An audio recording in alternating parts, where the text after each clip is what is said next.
नमस्कार सभी को। आज की क्लास में हम ट्रांसफॉर्मेशन ऑफ सेंटेंसेस पढ़ने वाले हैं।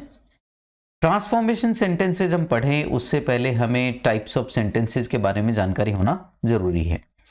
टाइप्स ऑफ सेंटेंसेस का एक वीडियो मैंने पहले से डाला हुआ है, आई बटन में भी आपको दिख जाएगा, उसमें जाकर आप उसको क्लिक करके एक बार देख लें। क्योंकि ट्रांसफॉर्मेशन ऑफ सेंटेंसेस कहता ही ये है कि एक टाइप के सेंटेंस से आपको बिना उसका मीनिंग चेंज किए दूसरे टाइप में उसको ट्रांसफॉर्म करना है। बस बात एक ही ध्यान में रखनी है कि आप उसको मीनिंग को ऑल्टर नहीं करेंगे। So before we go for transformation of sentences, please watch types of sentences, that would give a clarity. वहां पे उसमें कुछ इंपॉर्टेंट चीजें हमने डिस्कस की हुई हैं कि कितने टाइप्स के सेंटेंसेस हैं। किसी भी सेंटेंस में टाइप के पीछे उसके पीछे एक मूल भाव भी होता है जो अहम होता है, इंपॉर्टेंट होता है, वेरी क्रूशियल टू अंडरस्टैंड कि सेंटेंस में क्या कहा गया है। उसी के हिसाब से उसी टाइप में उसको बदला जा सकता है। तो आप एक बार उसको थोरोली देखें, उसमें कोई संदेह हो तो उस पर आप कमेंट में लिख के मुझे डाल सकते हैं, मैं कमेंट्स पढ़ लेता हूं और आपको नेक्स्ट वीडियो में उसका रिप्लाई कर दूंगा। तो ये दो तीन छोटी मोटी चीजें हैं। नीडलेस टू से आप लाइक बटन को हिट करिए, अपने दोस्तों के साथ शेयर करिए और सब्सक्राइब तो आपने किया ही हुआ है, तभी आपके पास नोटिफिकेशन आए। बेल आइकन को जरूर हिट कर दें ताकि नेक्स्ट वीडियो आपको मिल जाए। तो ये आपका आज की राम कहानी शुरू की। उसके बाद हम चलते हैं कि वास्तविक जो हमारा सिचुएशन है जो पढ़ने वाली, उस पर हम आते हैं। तो देखिए, मूल रूप से जो ट्रांसफॉर्म ऑफ सेंटेंसेज है उसको हम कैसे डिफाइन करते हैं। अभी हमने डिस्कस किया कि एक सेंटेंस की टाइप से दूसरी सेंटेंस की टाइप में हमें ट्रांसफॉर्म करना है, पहली चीज। दूसरी चीज ये इंपॉर्टेंट कि हम उसके मीनिंग को ऑल्टर नहीं करेंगे, no change in meaning, meaning हम वैसा का वैसा ही रखेंगे। कई बार इसको लोग जो है कंफ्यूज कर जाते हैं पैराफ्रेजिंग के साथ। पैराफ्रेजिंग बिल्कुल अलग तरह की चीज है। पैराफ्रेजिंग में क्या होता है, कई बार कोई स्टेटमेंट किसी को समझ नहीं आता है तो आप वर्ड्स के ऑर्डर को भी चेंज कर देते हैं, मीनिंग में भी थोड़ा बहुत हेरफेर कर देते हैं। वहां पे इतना प्योरिटी ऑफ सेंस या भाव का इतना ध्यान नहीं रखा जाता। On the other hand transformation में टाइप तो चेंज होगा ही होगा। पैराफ्रेजिंग में हो सकता है टाइप वही रहे, एफर्मेटिव का एफर्मेटिव रहे, एसर्टिव रहे, इंटेरोगेटिव रहे, लेकिन शब्दों में हेरफेर करके आप मीनिंग को थोड़ा और क्लैरिफाई करने की कोशिश करते हैं। यहां पे मीनिंग वही रहता है लेकिन टाइप बदल जाती है सेंटेंस की। ये आपका बेसिक डिफरेंस होता है। तो इसको पूरे चैप्टर को हम लोग अलग अलग वीडियोस में डिस्कस करने वाले हैं। ब्रॉडली हम ट्रांसफॉर्मेशन ऑफ सेंटेंसेस को दो पार्ट्स में हम लोग डिवाइड करके देखते हैं। पहला है इंटरचेंज करते हैं हम एक्टिव से पैसिव में। एक्टिव से पैसिव में जब इंटरचेंज कर रहे हैं तो ये इस पे मैंने वीडियो नहीं बनाई है क्योंकि एक्टिव पैसिव सभी को आते हैं, स्कूल्स में पढ़ते हुए आते हैं, तो इसमें ज़्यादा दिक्कत आती नहीं है, ना ही आती है नरेशंस में। बहुत सी बुक्स ट्रांसफॉर्मेशन ऑफ सेंटेंसेज में नरेशन को नहीं डालते, वो कहते हैं कि इसका बिल्कुल डिफरेंट कॉन्सेप्ट है। तो इसलिए जनरली ट्रांसफॉर्मेशन ऑफ सेंटेंसेज में इसको डिस्कस नहीं किया जाता। स्टिल मैं आपसे यही कहूंगा कि आप इसको थोरोली पढ़ें क्योंकि कई बार ट्रांसफॉर्मेशन में मैंने नरेशंस के क्वेश्चंस भी देखे हैं। ट्रांसफॉर्मेशन ऑफ सेंटेंसेस जनरली जो है वो आरपीएससी के एग्जाम्स में, स्टेट लेवल के एग्जाम्स में ज्यादा पूछा जाता है, नेशनल लेवल की एग्जाम्स में भी आ सकता है। नेशनल लेवल के एग्जाम्स में इसको थोड़ा इनडायरेक्टली पूछा जा सकता है। इसका नॉलेज होना हमेशा एक एडेड एडवांटेज है, सभी को इसका फायदा रहता है। अगला आता है डिग्री ऑफ, आप एडजेक्टिव और एडवर्ब को हमें चेंज करना होता है बिना मीनिंग को, सेंटेंस की मीनिंग को चेंज किए हुए। ये वाला पार्ट है जिसे हम हमारी क्लास की शुरुआत करेंगे। पहले ये डिस्कस करेंगे, आगे की क्लास में 2 वाले ये सारे के सारे हम डिस्कस करेंगे। उसके बाद अगला जो फिफ्थ पार्ट आता है वो आता है आपका एफर्मेटिव से नेगेटिव में बदलना, फिर इंटेरोगेटिव से असर्टिव में बदलना। इसके बारे में मैंने विस्तार से चर्चा की है आपकी टाइप्स ऑफ सेंटेंसेज में, उसको एक बार जरूर देखें ध्यान से। फिर एक्सक्लेमेटरी सेंटेंसेज को असर्टिव में बदलना। फिर एक जो इंपॉर्टेंट पार्ट आता है वो आता है interchange of one part of speech for another. Parts of speech को ही चेंज कर देते हैं, मीनिंग वही रहता है। ये बहुत रेयर है लेकिन जब आ जाता है एग्जाम में तो अच्छी खासी दिक्कत खड़ी करता है, तो प्लीज आप इसको ध्यान से देखें, ये बहुत इंपॉर्टेंट है। इसके काफी क्वेश्चंस, इसमें जितने भी टाइप हैं वो मैं सारे डिस्कस करने वाला हूं विद क्वेश्चंस। इसमें हम थ्योरी का पार्ट ज्यादा नहीं रखेंगे, इसमें एग्जांपल्स लेंगे, उन एग्जांपल्स के साथ साथ मैं थ्योरी डिस्कस करता जाऊंगा, उसको आप नोट करते चले जाइएगा। दूसरी टाइप की जो ट्रांसफॉर्मेशन है वो हम करते हैं टाइप्स ऑफ सेंटेंसेस में। बेसिकली सेंटेंसेस में ब्रॉडली अगर हम बात करें तो 3 तरह की सेंटेंस होते हैं, सिंपल, कंपाउंड और कॉम्प्लेक्स। तो उसमें आपस में जो ट्रांसफॉर्मेशन है उसका डिस्कशन इस पार्ट में किया जाता है। पहला है सिंपल से कंपाउंड यानी डबल सेंटेंस में, फिर डबल को वापस कंपाउंड को सिंपल में कन्वर्जन, और फिर सिंपल का कॉम्प्लेक्स में कन्वर्जन, और फिर अगेन कॉम्प्लेक्स को सिंपल में कन्वर्ट करना, कंपाउंड को कॉम्प्लेक्स में और कॉम्प्लेक्स को कंपाउंड में, वाइस वर्सा। फिर हम आपस में क्लोजेस को चेंज करते हैं, प्रिंसिपल क्लोज को सबऑर्डिनेट में कई बार, और सबऑर्डिनेट को वापस से प्रिंसिपल में कैसे किया जाता है, ये थोड़ा रेयर किस्म का होता है, बहुत कम आता है, लेकिन फिर भी चूंकि मिसलेनियस में आता है, फिर भी हम इसको एक बार डिस्कशन इस पे हम थोड़ा सा जरूर करेंगे। हम शुरुआत करते हैं आज, हमारा पहला जो है डिग्री ऑफ इंटरचेंज। हम डिग्री बदलेंगे एडजेक्टिव के एडवर्ब से। इसमें जो है ब्रॉडली 3 तरह की कैटेगरी आएगी, उसके लिए मैं आपको ब्रॉडली एक बार डिस्कस कर देता हूं, फिर हम एग्जाम्पल से इसको समझते चले जाएंगे। ये उन चीजों पे लागू होता है जब 2 चीजों का कंपैरिजन हो रहा हो या 2 से ज्यादा का कंपैरिजन हो रहा हो। कंपैरिजन जब भी करते हैं सेंटेंसेज में तो 2 तरह का कंपैरिजन होता है। एक होता है आपका इवन कंपैरिजन,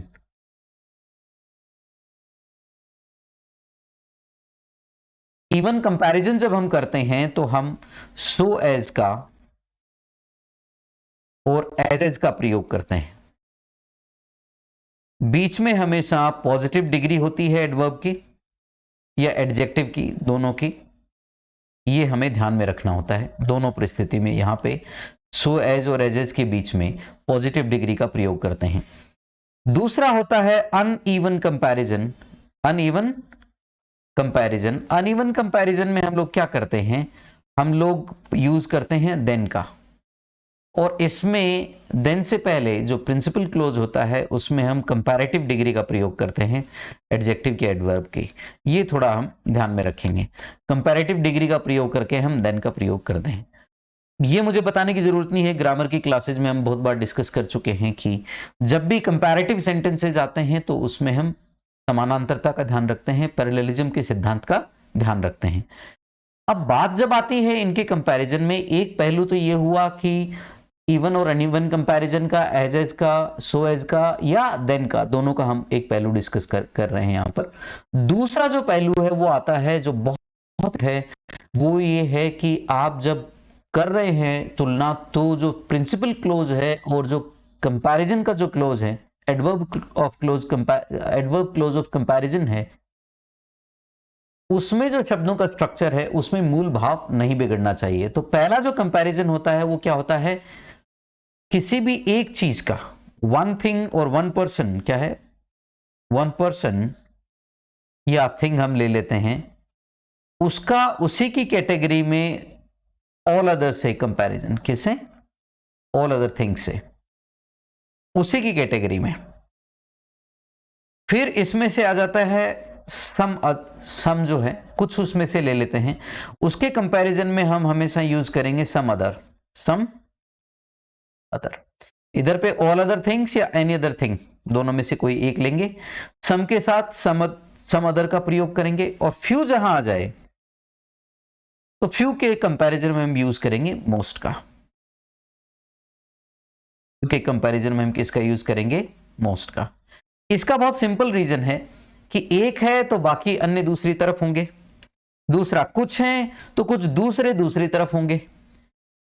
फ्यू का मतलब होता है लगभग कोई नहीं, नगण्य के बराबर, ना के बराबर, यानी ना के बराबर कोई इक्का दुक्का मुश्किल से हुआ तो हुआ, बाकी सभी जो है मोस्ट अदर जो होंगे वो दूसरी तरफ होंगे। तो ये 2 चीजों का आपको ध्यान रखना है, बाकी ट्रांसफॉर्मेशन ऑफ सेंटेंसेस बहुत इजी हो जाता है। यही की है, वन पर्सन और थिंग एक तरफ हो तो ऑल अदर थिंग्स या एनी अदर थिंग, सम हो तो सम अदर, और फ्यू हो तो मोस्ट का प्रयोग हम करेंगे। ये हमारा बेसिक की है जिसके आधार पे हम एग्जाम्पल्स बनाएंगे और क्वेश्चंस बनाएंगे। वहीं पे हमारा शुरू होता है पहला, I am not as strong as he is. यहां पे केवल दो ही चीजों की तुलना हुई है, तो जब दो ही चीजों की या दो ही व्यक्तियों की आपस में तुलना की जाए तो हमेशा इस चीज का ध्यान रखिएगा, कभी भी सुपरलेटिव डिग्री का प्रयोग नहीं होगा, कंपैरेटिव का होगा। यानी I am as strong as he is, हम दोनों बराबर स्ट्रॉन्ग है, वो उतना ही स्ट्रॉन्ग है जितना कि मैं हूं, या मैं उतना स्ट्रॉन्ग हूं जितना कि वो है।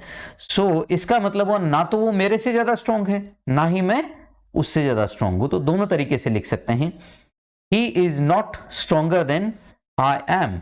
इसको दूसरे तरीके से भी लिखा जा सकता है, I am not stronger than he is. दोनों तरीके से हम इसको लिख सकते हैं। दूसरा इसी टाइप का है, इसी कैटेगरी का है, एक ही चीज की तुलना हुई है दूसरे किसी चीज से, दूसरे रेजर से। तो this razor is not as sharp as that one. One यहां दूसरे रेजर के लिए इस्तेमाल हुआ है। समानांतरता के सिद्धांत में जब एक किसी चीज को हम दिस के साथ या दीज के साथ लिखते हैं तो यहां पे दैट या दोज के साथ वन या वंस का प्रयोग होता है, क्योंकि कंपैरेटिव सेंटेंस है, उसी के समानांतर उसी नाउन या प्रोनाउन को रिपीट करने के बजाय हम वन या वंस का प्रयोग कर लेते हैं। ये नाउन सिंगुलर है तो वन, दिस रेजर की कंपैरिजन में दैट वन, दीज रेजर्स होता तो दोज वंस, ऐसा हम लिख देते। सो वही बात है, that razor is not sharper than this one, या this razor is not sharper than that one. तो यहां पे हम चूंकि दो ही चीजों की बात कर रहे हैं तो हमने कंपैरेटिव सेंटेंस का यूज किया है। ये बड़े इजी होते हैं करने में। अगर इस तरह के आते हैं तो इन्हीं तरह के इनके आंसर होंगे। इसके जैसे कुछ एग्जाम्पल आप खुद भी बना सकते हैं। फिर आगे देखिए यहाँ पे फ्यू का प्रयोग। तो फ्यू के जगह हम क्या करेंगे, मोस्ट प्लस नाउन का प्रयोग करेंगे। मैंने पहले ही भी बताया है, few historians write as interestingly as Shiva. मुश्किल से ही कोई ना के बराबर ऐसा हिस्टोरियन है जो उतना रुचिकर लिखना है कि जितना शिव लिखते हैं। तो हम लिखेंगे Shiv writes more interestingly than most historians. Few के कंपैरिजन में हम किसका प्रयोग करेंगे, मोस्ट का। वही चीज आ जाती है। आप दोबारा ध्यान दीजिएगा, अगर हम बात कर रहे हैं दो ही लोगों की तो हम किसका प्रयोग करेंगे, कंपैरेटिव डिग्री का। लेकिन यहां पे एक शिव की तुलना हो रही है बाकी सभी अन्य हिस्टोरियन से, तो यहां पे कंपैरेटिव के बजाय सुपरलेटिव का प्रयोग भी हो सकता है। आगे किस तरीके से सुपरलेटिव आ सकता है इस तरह के सेंटेंसेस में, अभी एग्जांपल आ जाएगा आपके सामने। अब आता है कि आयरन का कंपैरिजन हुआ है बाकी सभी मेटल से। तो ये मैं क्लास में भी डिस्कस करता हूं इस तरह की एग्जांपल्स, जब एडजेक्टिव पढ़ा रहा होता हूं। यहां पे भी इसका डिस्कशन हुआ है। नो अदर मेटल इज आज यूजफुल एज आयरन। कहने का अर्थ ये है दूसरा कोई भी मेटल उतना उपयोगी नहीं है जितना कि आयरन है। तो एक बात तो तय है कि आयरन श्रेष्ठतम है, आयरन सबसे ज्यादा उपयोगी है। तो इसका जो भी कंपैरेटिव या सुपरलेटिव डिग्री के साथ अगर हम कोई ट्रांसफॉर्मेशन वाला सेंटेंस बनाएंगे तो उसमें दो ही चीजों का ध्यान रखना है कि इसको सबसे ऊपर दिखाना है। यानी कि iron is more useful than any other metal, या ऑल अदर मेटल्स भी यहां पे लिखा हो सकता है। एनी अदर मेटल की जगह इस चीज का ध्यान रखिएगा। एक इसका कंपैरेटिव ये भी बना सकते हैं, मैं लिख रहा हूं यहां पर, आपको ये ऑप्शन भी मिल सकता है, no other metal is more useful than iron। इस तरीके से भी आपको लिखा हुआ मिल सकता है। इसका मतलब यह हुआ कि आयरन सबसे ज्यादा यूजफुल है, तो हम इस सेंटेंस को लेते हैं, iron is the most useful of all metals. बस सुपरलेटिव डिग्री बनाते समय यहां पे अदर का प्रयोग नहीं करिएगा। ये कई बार कॉमन एरर में इस तरह के क्वेश्चन आ जाते हैं, तो इस चीज का भी आपको ध्यान रखना है। अगला है, India is the largest democracy in the world. India की तुलना हुई है बाकी सभी अन्य डेमोक्रेसी से, तो हम ऑब्वियसली कंपैरेटिव और सुपरलेटिव बनाएंगे तो हम ये ध्यान में रखेंगे कि इंडिया श्रेष्ठतम है, सबसे बड़ी है। India is larger than any other democracy in the world, या हम ये भी लिख सकते हैं नो अदर डेमोक्रेसी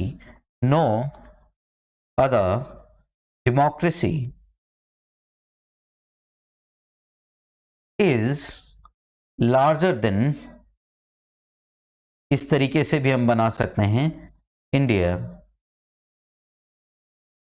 या no other democracy in the world, चूंकि इन द वर्ल्ड बीच में आया हुआ है फ्रेज तो उसको आप लगा सकते हैं, कोई दिक्कत नहीं है। यहां पे जो हमने मिस आउट कर दिया, तो no other democracy in the world is larger than India. It means no other democracy in the world is as large as India, इसको भी हम बना सकते हैं हम पॉजिटिव डिग्री के तौर पे। तो हम देखेंगे जब भी इवन कंपैरिजन होगा तो एज या सो एज का प्रयोग होगा, अगर कंपैरेटिव का प्रयोग करेंगे तो देन का, या अगर हम सुपरलेटिव बनाएंगे तो इन या ऑफ का हम प्रयोग करके प्लेस या दूसरी नाउन का हम प्रयोग कर लेते हैं। उसके बाद अगला जो पार्ट आता है ये एक देखिए बड़ा इंटरेस्टिंग है। Ivory tower is not the tallest of all buildings in the city.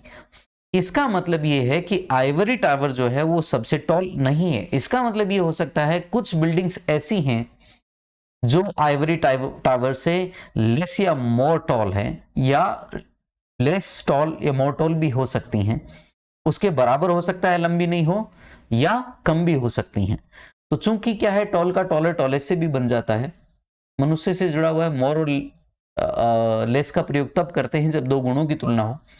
Still जब हम आइवरी टावर की बात करते हैं तो हम ये कहते हैं कि आइवरी टावर सबसे ऊंची बिल्डिंग नहीं है। Means ivory tower is not taller than some other buildings. देखिए यहां पे नॉट का अगर प्रयोग हुआ, नॉट द टॉलेस्ट, तो इसका मतलब कुछ बिल्डिंग्स ऐसी हैं उनके बराबर आइवरी टावर नहीं है। उल्टा भी लिख सकते हैं, some other buildings in the city are perhaps, शायद, टॉलर, इसमें टैटर की जगह टॉलर कर लीजिएगा, इस मिसस्पेल्ड है, टॉलर देन आइवरी टावर। तो इसका मतलब यह है कि कुछ बिल्डिंग है, शायद हो सकता है वो आइवरी टावर से भी टॉलर हों।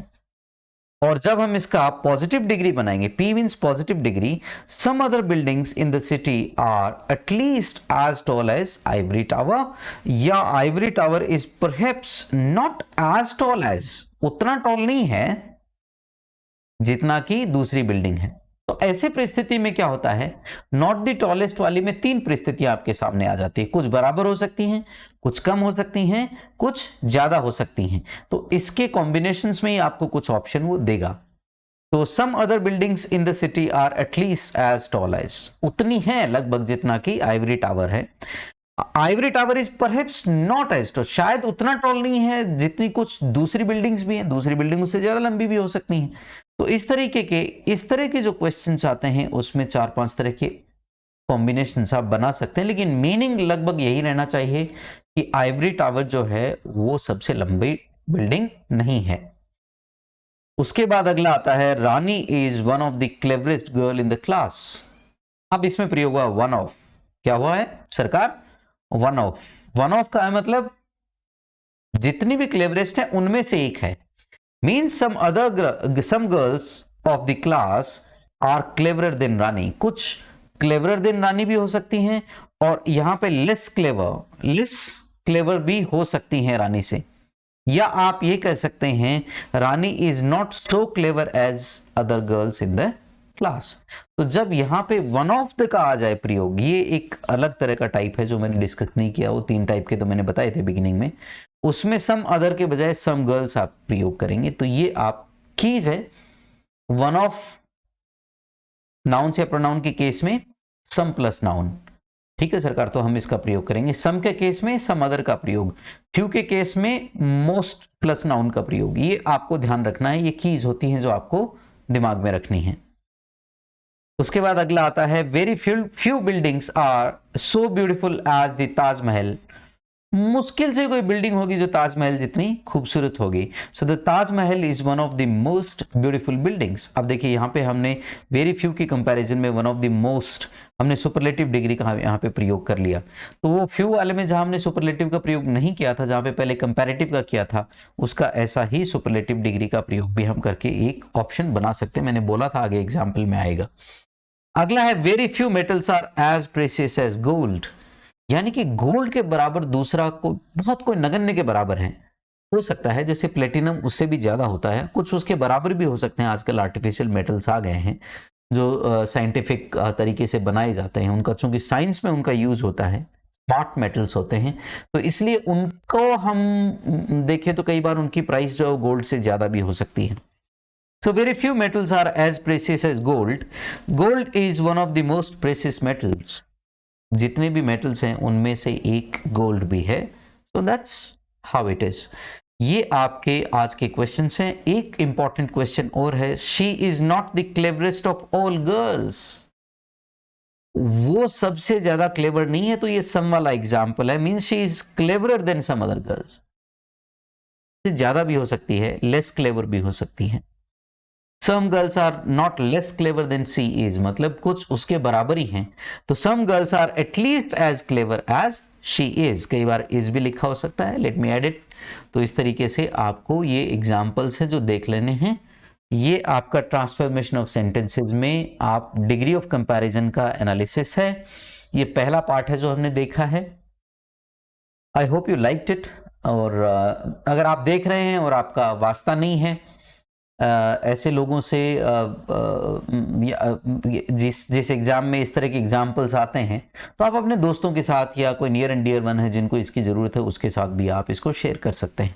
Thank you very much. नमस्कार। आज के लिए इतना ही। धन्यवाद। Take care.